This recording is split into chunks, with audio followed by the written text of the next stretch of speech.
Assalamualaikum warahmatullahi wabarakatuh. Yang terhormat Bapak Dosen Muhammad Bahuddin Shum MPD dan semua teman-teman yang berbahagia. Pada siang hari ini kita akan mempelajari tentang bab muamalah, yaitu tentang harta yang didapatkan artis, hukum dai pasang tarif, dan halalkah gaji PNS. Sebelumnya perkenalkan, nama saya Muhammad Masyaril Harom. Langsung saja. Yang pertama, kita akan membahas tentang penghasilan yang diperoleh artis. Di zaman yang serba modern ini, kemajuan teknologi semakin pesat. Kemunculan berbagai terobosan-terobosan dalam menunjang hiburan manusia pun semakin banyak. Seperti aplikasi-aplikasi dapat diakses oleh masyarakat di mana saja dan kapan saja. Hal ini pun tidak disia-siakan oleh sebagian orang. Mereka berlomba-lomba menciptakan sesuatu yang baru agar masyarakat tertarik, tanpa mereka peduli dengan batasan-batasan yang ada. Dalam artian, tidak sedikit manusia yang ingin menjadi populer namun melalui jalur yang salah. Di sisi lain, para artis pun juga berlomba-lomba menciptakan karya yang kemudian disebarkan melalui jejaring sosial yang ada. Para public figure, dari mulai penyanyi hingga pemain film, rela melakukan apapun guna menarik perhatian masyarakat. Tentunya ini tidak dibenarkan secara syariat. Namun di sisi lain, itu semua ada juga sisi positif yang dapat diambil, seperti yang kita rasakan sekarang ini. Di pagi hari banyak sekali kajian agama Islam yang muncul di televisi. Tentunya ini memberikan dampak positif pada masyarakat. Kemudian ada sebuah pertanyaan, lalu bagaimana status hukum gaji yang diterima dari artis tersebut? Pada dasarnya, pendapatan yang haram adalah pendapatan yang didapatkan oleh seseorang melalui cara-cara yang tidak dibenarkan oleh syariat, baik dengan cara menzolimi harta orang lain, atau dengan kata lain, mengambil harta orang lain tanpa kerelaan mereka, ataupun dengan cara melanggar hukum syariat dengan menerjang larangan Allah. Siapa saja yang menjadikan perbuatan haram sebagai jalan untuk mendapatkan penghasilan, maka uang penghasilannya adalah harta yang haram. Semua harta yang didapatkan dengan cara terlarang yang tidak diizinkan oleh syariat adalah harta yang haram. Haram bagi seorang muslim untuk memilikinya atau berupaya mendapatkannya dengan melakukan hal terlarang tersebut. Bahkan Imam Nawawi pun berpendapat tentang keharaman upah seorang yang menyanyi. Namun tentunya artis-artis atau public figure yang tidak melanggar hukum syariat tetap halal apa yang diperolehnya. Kemudian selanjutnya tentang hukum dai memasang tarif. Di sini dai adalah seseorang yang berdakwah, yang menyeru dan membimbing manusia pada jalan yang lurus dan benar.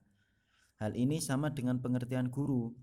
Jabatan guru adalah suatu profesi yang terhormat dan mulia. Guru mengabdikan diri dan berbakti untuk mencerdaskan kehidupan bangsa dan meningkatkan kualitas manusia Indonesia yang beriman, bertakwa, dan berakhlak mulia, serta menguasai ilmu pengetahuan, teknologi, seni dalam mewujudkan masyarakat yang maju, adil, makmur, dan beradab. Sudah selayaknya bila pemerintah memperhatikan mereka dengan memberi gaji yang layak, di samping mendapatkan imbalan berupa materi di dunia. Di akhirat kelak akan mendapatkan pahala dari Allah Subhanahu wa taala. Di sini menurut Dr. Yusuf Al-Qaradawi ada 3 motivasi dalam mengajar. Yang pertama yaitu dengan tujuan untuk beribadah saja dan tidak mengambil upah. Yang kedua, mengajar dengan mengambil upah. Dan yang terakhir, mengajar tanpa syarat dan jika ia diberi upah, ia menerimanya. Dan selanjutnya, hukum dai memasang tarif. Yang pertama, mendapatkan pahala dari Allah Subhanahu wa taala karena itu adalah amal para nabi. Sebagaimana Nabi Nuh ketika berdakwah menyampaikan risalah kepada umatnya, beliau tidak meminta upah atau atas seruannya di dalam menyampaikan agama Allah, sebab balasannya cukup diberikan oleh Allah Subhanahu wa taala. Begitu juga nabi-nabi yang lain. Yang kedua, diperselisihkan, sebagian ulama mengatakan tidak boleh. Pendapat ini disokong oleh Abu Hanifah dan satu riwayat dari Ahmad ibnu Hanbal. Sementara sebagian ulama lain mengatakan boleh. Pendapat ini disokong oleh Malik ibnu Anas dan Asyams, dan ini adalah pendapat mayoritas ulama. Dan sedangkan yang ketiga dibolehkan oleh sejumlah ulama. Ulama yang memperbolehkan berpedoman pada sebuah hadis Nabi yang diriwayatkan oleh Al-Bukhari dalam kitab Sahihnya, cetakan Devir tahun 1981 juz 7 halaman 23 dengan nomor hadis 5737 dari Ibnu Abbas, bahwasanya Rasulullah SAW bersabda, inna ahaqqa ma akhadtum alaihi ajron kitabullah, yang artinya yang paling berhak untuk kalian ambil upahnya adalah mengajarkan kitab Allah Subhanahu wa taala. Dan pembahasan yang terakhir pada siang hari ini adalah penghasilan pegawai negeri sipil. Pegawai negeri sipil merupakan tenaga-tenaga yang mau bekerja secara tulus dan ikhlas serta sukarela untuk mengabdi kepada negara. Perjalanan pegawai negeri sipil bermula ketika zaman sebelum kemerdekaan Republik Indonesia.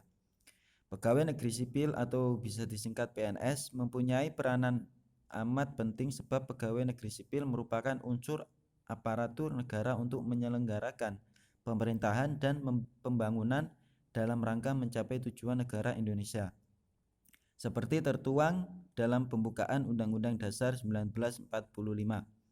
Tujuan negara Indonesia untuk melindungi segenap bangsa dan seluruh tumpah darah Indonesia, memajukan kesejahteraan umum, mencerdaskan kehidupan bangsa, dan melaksanakan ketertiban dunia.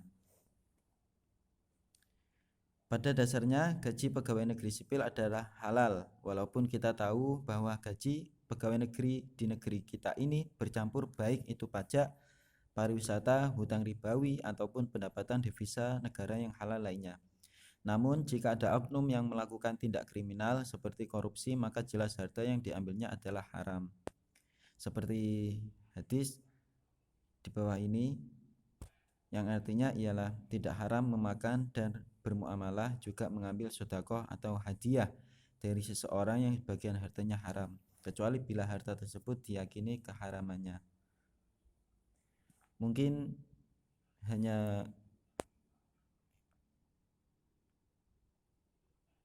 hanya itu yang bisa saya sampaikan.